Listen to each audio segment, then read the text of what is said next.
আসসালামু আলাইকুম। কিছুদিন আগে বাড়ি গেছিলাম। বাড়ি গেছিলাম আমার ভাইয়ের ছেলের আকিকা। সেজন্য আমরা বাড়ি গেছি। আত্মীয়স্বজন অনেককেই দাওয়াত দেওয়া হইছে, আসছে। কিছু আমি আগের দিন গেছি, তো কিছু আত্মীয়স্বজন আগের দিনই চলে গেছে। আমার মারা ৪ বোন, ৪ বোনই এক জায়গায় সেদিন। তো এখন আমি আমার ভাইও এক জায়গায়। আমাদের দুজনের পছন্দের খাবার এটা। খাবার বলতে কি পছন্দের পিঠা এটা। ঝাল পিঠা খাই। তো আমার আম্মা তো একবার বললাম, আমার আম্মার দ্বিতীয়বার না নাই। সাথে, সাথে লেগে গেছে পিঠা তৈরি করতে। হেল্প করার জন্য আমার সব খালারা আছে। তো এই যে আম্মু খুব সুন্দর করে মসলাগুলা নিয়ে কষায় নিতেছে।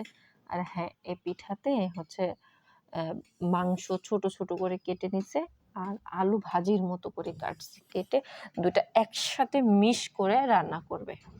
যেটা স্বাদ অসাধারণ। আর এটা দিয়ে রুটি কিংবা ভাত, গরম ভাত যেটাই খাই খুব ভালো লাগে। তবে ফার্স্ট আমার ১ম পছন্দ হচ্ছে এটার পিঠা। তো আম্মা এই যে রেডি হয়ে গেছে, রান্না করতেছে।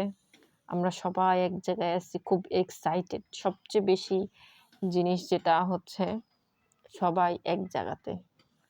সবসময় হওয়া হয় না, বাই চান্স যখন হয় তখন সেই দিনগুলো আসলে খুবই ভালো লাগে। প্রত্যেকবার শুধু আম্মু তৈরি করে আর আমরা খাই। কখনো আমি চেষ্টা করি নাই। আমার বিয়ে হইছে এত বছর, আমি কখনো এ পর্যন্ত পিঠা তৈরি করিনি। আজকে আমি এজন্য ওখানে বসে ভিডিও করতেছি, আম্মার সাথে কথা বলতেছি, কি, কি পরিমাণ দিতে হবে সব দেখতেছি। অবশ্যই আমি এটা আমার বাসায় এসে চেষ্টা করব। সবসময় তো আর এভাবে আম্মার হাতের খাওয়া হবে না। আর হলেও তো মায়ের কাছে থাকবো না যে সবসময় মন চাইলেই আম্মা রেডি করে দিতে পারবে। তো দেখে নিছি আমি অবশ্যই, অবশ্যই চেষ্টা করব। আর আমি যখন চেষ্টা করব তখন সেটা তো অবশ্যই দিব। তো এই যে আমার আম্মা এই ভাজিটা রেডি করে ফেলছে। ভাজিটা আসলে খুব মজা হইছে। যেখানে আমি হচ্ছে পিঠা তৈরি করার আগেই আমি এটা টেস্ট করছি। নামানো হইছে। এই যে এখন আটা, এটা হচ্ছে চালের আটা। চালের আটা দিয়ে রুটি বানাইয়ে ছোট গ্লাস দিয়ে কেটে নিছে। এখন এটাতে পুলি পিঠা বলি আমরা। অনেকে কুশলি পিঠাও বলে, আমরা কুশলি পিঠাও বলি, পুলি পিঠাও বলি। তো ঝালের কুশলি পিঠা অনেক মানুষ খায়, অনেকে মিষ্টির খায়, তবে আমার ঝাল পছন্দ।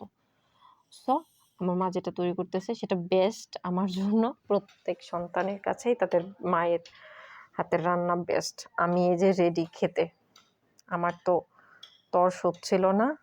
এত পছন্দের জিনিস আর এতদিন পর খাচ্ছি বলে কথা, তাও আবার কার হাতের? মায়ের হাতের। অতুলনীয় ব্যাপার। সবাই চেষ্টা করবেন।